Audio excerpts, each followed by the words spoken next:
Hey guys, it's Di from BeingMommywithStyle, and I thought I would do another video update today. We are at the house and it is a couple days after the event at our house happened, which if you're just finding me on this video, a car ran into our house and went through our basement wall.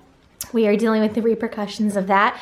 So today I just wanted to fill you in on what's going on and also kind of talk about what happens after a car runs into your house, because as this seems like somewhat of a statistical anomaly that this ever should happen. Unfortunately, we are not the first house that this has ever happened to in our area, and the firefighters have seen this happen more than once, we'll put it that way. So I just wanted to talk about it a little bit. I don't know that anyone will ever search out this video. I hope you're not in this situation. If you are, I'm sorry, I feel your pain.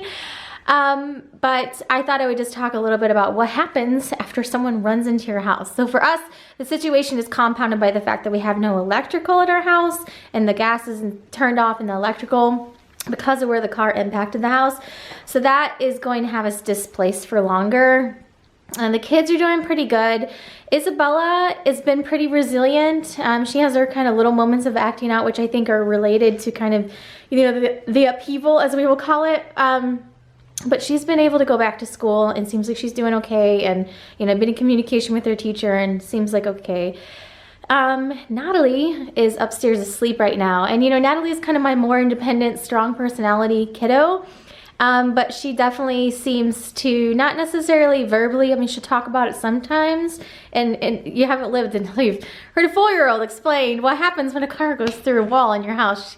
She basically goes back to, you know, when we were moving, and that's where the timeline starts. So she says we were at the old house, and then we had to go to the hotel, which is what they call the extended stays. Then we had to go to the hotel, and then we moved into the new house. And then a car crashed into the new house and we had to go back to the hotel. And it's like, yeah, Natalie, that's true. But she's actually asleep here at the house, so that's why I thought I'd do a video right now. And I just met with, I'm having all kinds of different contractors come in and that sort of thing. This camera is great. This is the camera I brought to Disney, but it is a little bit heavier, so it makes vlogging like this a little bit more difficult. Today we had what's called a pack-out company come, because they actually have to pull everything out of the area that it hit. It was actually our storage room area where we had shelving running down one side. And I'm gonna show you guys in a future video. I don't know if it'll be, you know, in this video today, but I will show you eventually what it looks like. And so we had shelving running down one wall. It's basically all my decorations, which you guys know how I like decorations, so it's not like there's a couple of them, there's a lot. All my decorations down that wall, all the extra household things, you know, sometimes I rotate out decor in the house. We had wardrobe boxes that had off-season stuff and extra motorcycle supplies, jackets, leather suits and stuff like that. Down on one side of the wall, there's just concrete on top of all of it. But then on one side of the wall, my Christmas decorations, I think the majority of them made it out okay. I haven't seen any Christmas trees lately, so I don't know where those are at. But the majority of my Christmas decorations, I think, are not under concrete. So that's a positive. But basically what this packing company is gonna come do is get everything that is not affected, not, you know, it's not even, I won't even use the word salvageable, because it's anything that's not affected, get it out of the way so that way when the contractors come to clear out all the concrete and bricks and everything, then my decoration junk is not in their way, basically is what it amounts to. So it's gonna be a long process, and I think I said this like in the very first video, it's not gonna be an immediate thing, it's not gonna be an overnight thing, and it is what I'm gonna be dealing with in a lot of the upcoming videos. It's just what life is right now. But what else can I do? Because this is life for us right now. So we're looking at hopefully getting contractors in here fairly soon, but we're gonna have structural people in first, because the structural integrity is what, you know, we're concerned about first and foremost. So anyhow, so I'm meeting with people like basically daily, trying to take care of stuff, and that's what my schedule is right now. So I try to keep you posted as much as possible. But I'd say the first thing that, you know, like we had to deal with after, you know, we were out of the house and, you know, everything was resolved as far as getting the car out, is you have to decide what contractor you're gonna go with, and you know, have to base that decision on what type of damage you have. So the contractor that you go with, that if you have a tree fall in your house, is maybe not the same contractor you would go with for a car going into your house, because it's two different types of damages. It affects different things. So for instance, like a tree going into your house, your roof would be affected, all the framing up above would be affected, whereas ours is down in the concrete, the masonry, the foundation. So we really have to make sure that we have a contractor that has experience in that sort of damage, and also the skills and the know-how and the tools to be able to deal with that.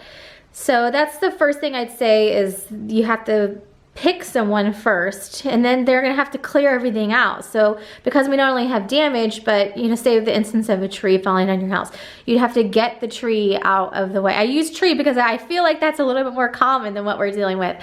But for our case, you had to get the car out of the house, which was step one, which the fire department did the night of.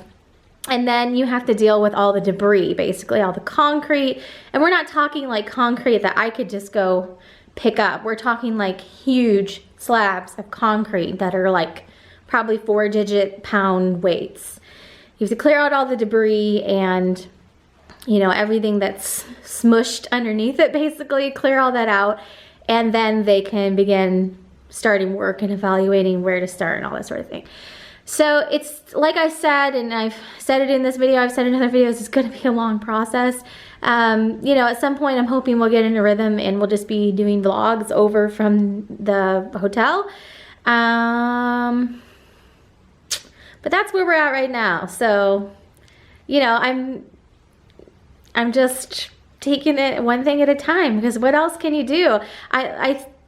Again, I said this right at the beginning, I knew this was going to be a long process. So every time someone starts reassuring me, like, you do realize, is this probably going to take a while? And they start throwing out time links that are like months. It's like, yeah, I get that. So at least I feel like I'm not surprised. I'm not like responding to that like, no, I have to, have my house back put together like a week from now, because I understand the extent to what's happened, and that's not gonna happen in that span of time. So I don't know what's coming up. I usually like to give you a little idea of what's coming up, but I have no clue. But I'll just try to do some videos here and there, and when I'm comfortable showing you certain things of like what's gone on and like the the aftermath, as I've been calling it on Instagram, I'll definitely share those sorts of things when I feel the time is right. So anyhow, that's my little quick check-in vlog for the day. Thank you to everyone, because at this point I have not posted any videos because I haven't had time to edit. But thank you to everyone on Instagram for all of the nice comments and the reassurance and, all of the kind, just, you're thinking of us. I really appreciate it. It is just a crazy thing to have to like explain to people, because now I've said the story a number of times, like to family and friends, and of course every single contractor that comes over wants to hear what happened. And it's just, it's crazy every single time you explain it to have to say, a car went into my house. It's just not normal. All right, so that is it for today. Let me know if you have any questions. I probably won't be able to answer them, but let me know if you have any questions down below, and I will see you in a future video. Thanks, bye.